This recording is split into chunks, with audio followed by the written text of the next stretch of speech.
On a une page d'index qui affiche des messages et qui nous permet d'en poster grâce à un formulaire. Maintenant, on va voir comment créer des commentaires pour répondre à ces messages. Et ces commentaires seront eux aussi des messages avec une seule particularité, c'est qu'ils répondent à d'autres messages. On va aussi voir comment créer une nouvelle page, la page de détail, qui prendra un identifiant pour un message et qui nous permettra d'afficher le message original avec tous ces commentaires. Pour faire ça, on va commencer par créer une nouvelle fonction dans le fichier views.py. Donc faisons une nouvelle fonction avec def details qui prend en paramètre toujours l'objet request. Et dans le corps de la fonction, on va en profiter pour découvrir une nouvelle fonction. C'est une fonction qui renvoie une simple réponse HTTP quand on arrive sur la page et elle s'appelle HTTP response. Donc on écrit return HTTP response avec une string entre parenthèses. Moi, je vais mettre ça marche pour voir si ça marche bien. Puis, il faut importer cette fonction HTTP response depuis django.http en faisant from django.http import HTTP response. Et voilà, notre fonction est finie dans un premier temps. Donc maintenant, on doit la lier à une URL. Et pour le moment, on gère nos URL au niveau du projet, dans le fichier urls.py du projet. Mais maintenant qu'on a plusieurs URL en ajoutant une deuxième, ça serait mieux de gérer ces URL au niveau de l'application et pas au niveau du projet global. Comme ça, si on veut réutiliser notre application feed dans un autre projet, on pourra importer toutes ces URL d'un seul coup grâce à ce fichier urls qui vit dans l'application directement. Donc je vais créer ce fichier urls.py dans le dossier de mon application feed et ce fichier va beaucoup ressembler à celui qui existe déjà au niveau du projet. Donc je vais ouvrir les deux fichiers en même temps les uns à côté des autres. Et dans mon nouveau fichier URLs qui est vide, je vais faire from django.urls import pass. Puis on doit importer les views de notre application. Donc faisons from.import views. Et puis là, pareil que pour l'autre fichier URLs, on aura une liste de patterns URL. Donc on déclare une variable URL patterns qui sera égale à une liste vide pour le moment. Et dans cette liste vide, je vais mettre un chemin vers ma page d'index avec pass et puis une string vide pour représenter la page d'index et views.index. Je vais en profiter pour la retirer du fichier urls.py qui est dans mon projet. Et puis maintenant, pour notre nouvelle fonction détail, on va voir si elle fonctionne bien en ajoutant un deuxième pass dans la liste. Ce pass prendra en premier paramètre le chemin qu'on veut attribuer à notre nouvelle page. Pour le moment, on va mettre details et puis slash. Et comme fonction qu'on lui passe, je vais lui mettre views.details, comme c'est le nom que j'ai donné à ma fonction dans le fichier views.py. Et finalement, dans le fichier URLs du projet, on doit quand même le prévenir qu'il y a des URL qui vivent ailleurs. Et pour rajouter toutes les URL de mon application feed à mon projet, je vais utiliser la fonction pass, dans laquelle je passe en premier paramètre une chaîne de caractères vides, et en second paramètre, une autre fonction, la fonction include, qui prend en paramètre une chaîne de caractères qui sera un lien vers notre autre fichier URL. Donc dans la chaîne de caractères, je mets feed.url au pluriel, et j'oublie pas d'importer la fonction include depuis Django URL. Si on retourne dans le navigateur et qu'on rafraîchit la page, normalement, rien ne devrait n'avoir changé.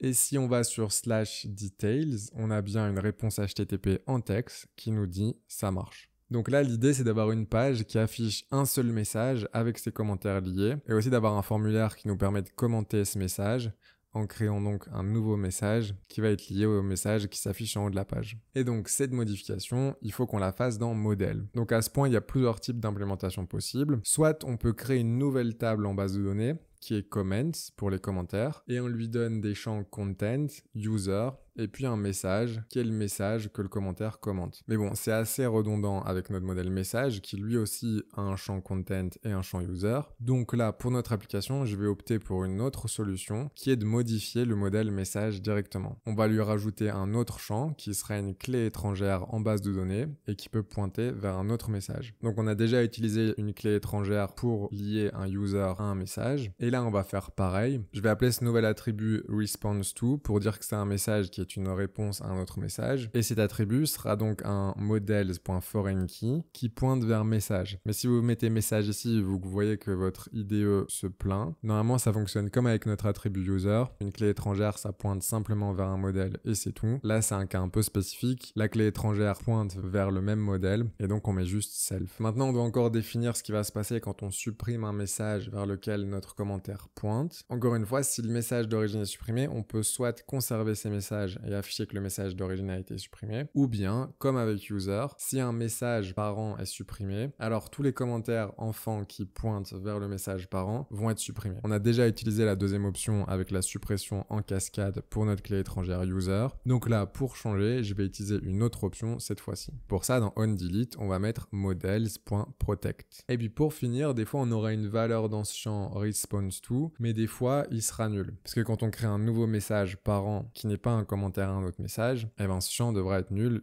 vu que ça répond pas à quoi que ce soit. Donc on doit spécifier à Django que ce champ response_to va parfois être nul, et on peut faire ça en ajoutant dans les parenthèses nul égale true. Et voilà, c'est tout ce qu'on va faire dans le fichier models. Mais maintenant, comme on altère notre table en base de données, on doit refaire un coup de make migrations et migrate, et donc on peut faire ça. Donc rendez-vous dans le terminal, si votre serveur tourne, coupez-le, et puis on va faire python manage.py make migrations. Et là, si vous avez bien suivi, vous verrez qu'on ajoute un champ response_to à notre modèle message. Et puis on fait python manage.py migrate, et si tout s'est bien passé, ça affichera OK. Maintenant, on peut relancer le serveur pour voir ce qui s'est passé, et puis sur le navigateur, je vais rafraîchir la page d'index, et là, normalement, rien n'a changé. On peut aller sur /admin pour voir l'interface d'administration, et puis dans message, je vais prendre un message au hasard, et là je vois bien que j'ai un nouveau champ qui est response_to. Et dans ce champ, je peux choisir un des autres messages. Ok, donc ça a l'air de fonctionner. Maintenant, on va rendre la page de détail un peu plus intéressante. Donc si on veut afficher le détail d'un message et ses commentaires,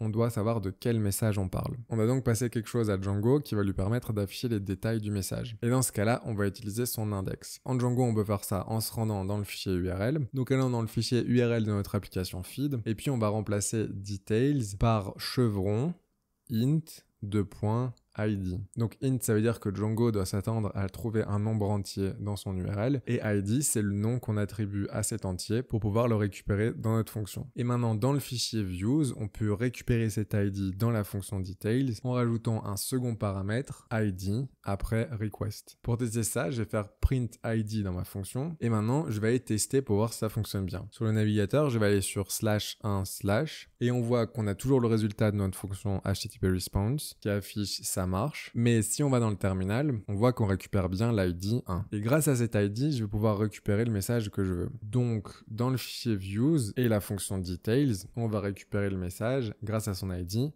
avec message égale message.objects.get, et là je vais lui passer id qui sera égal à id. Et on peut fournir ce résultat à un template HTML grâce à la fonction render et un contexte, comme on l'a fait pour notre fonction index. Commençons par créer un objet contexte tout en haut de notre fonction, et puis on va lui passer l'objet message en changeant la variable message en contexte message, et on garde le reste de la ligne. On va ensuite changer la fonction HTTP response en un render, comme on l'a fait pour la fonction index, et donc ça fait return render avec entre parenthèses request. Là, on va créer un fichier details.html qui n'existe pas encore, mais on va déjà mettre sa valeur entre guillemets. Et comme troisième paramètre, le contexte, c'est le contexte qu'on vient de créer. Donc allons créer ce fichier details.html dans notre dossier templates. Et dedans, on va afficher le contenu de l'objet qui vit dans le contexte. Et donc la clé qu'on a mis, c'est message. On peut donc l'afficher avec accolade, message, et puis on ferme les accolades. Retournez sur le navigateur et je vais rafraîchir la page. Donc il faut que l'ID en question existe. Si vous avez supprimé le tout premier message que vous avez créé, là vous aurez une erreur. Moi, j'ai bien 3 messages avec les ID 1, 2 et 3. Et donc là, je peux mettre un des 3 et je vais juste mettre 1 parce que c'est le premier. Et donc, si vous fournissez un ID correct, vous devriez voir message object avec son ID entre parenthèses. Donc moi, c'est 1. Maintenant, on peut déballer le contenu de ce fameux message et je vais faire ça en récupérant une partie du HTML de mon fichier index.html. Donc, j'ouvre le fichier index.html et donc je vais récupérer tout le bloc HTML qui est entre les balises for et end for. Je le copie puis je le colle dans mon fichier details.html et puis je retourne dans mon navigateur et là j'ai bien tous les détails de mon message qui s'affichent. Donc maintenant on va tester que le mécanisme de commentaire fonctionne bien. Pour ça je vais me rendre dans l'admin, message, et puis je vais créer un nouveau message en appuyant sur le bouton Add Message. Dans Content, je vais écrire réponse. User, c'est toujours mon unique utilisateur comme encodé. Et puis là, dans Response_to, je vais le mettre vers le tout premier message et je sais que c'est Message Object de 1. Je vais sauver ce message et puis maintenant, il faut que je récupère tous les messages qui pointent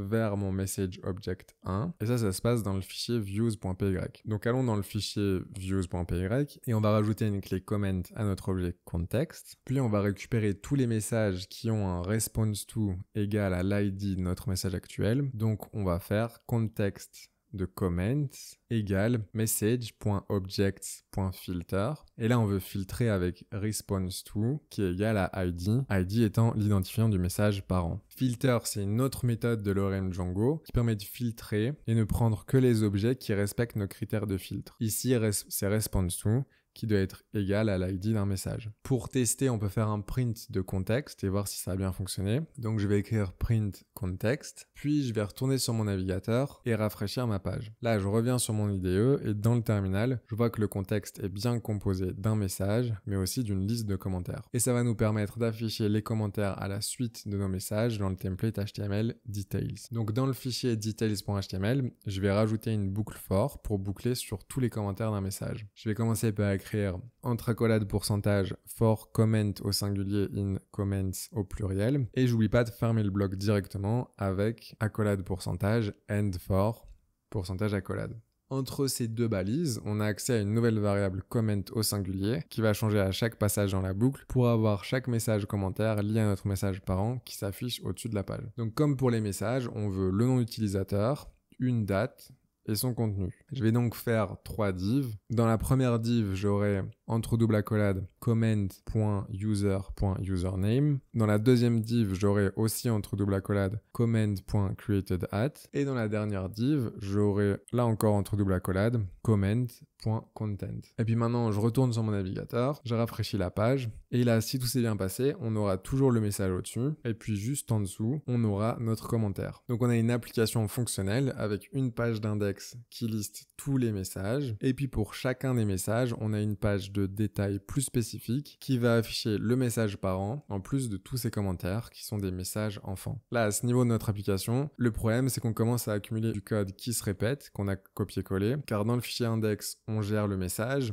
et puis dans le fichier details, on a copié exactement le même code pour afficher le message. Et puis on a aussi un commentaire qui est une autre forme de message. Ça fait 3 blocs de code qui sont très similaires. Aussi, on n'a pas de CSS pour notre page de détail, ni pour notre formulaire sur la page principale. Et puis on n'a pas de formulaire sur la page de détail pour commenter les messages. Et là aussi, notre formulaire va beaucoup ressembler à celui qui existe déjà sur notre page d'index. Ça fait beaucoup de code qui se répète. Ça serait bien qu'on puisse avoir des fichiers HTML réutilisables, et c'est ce qu'on va voir maintenant en allant plus loin dans les templates avec Django.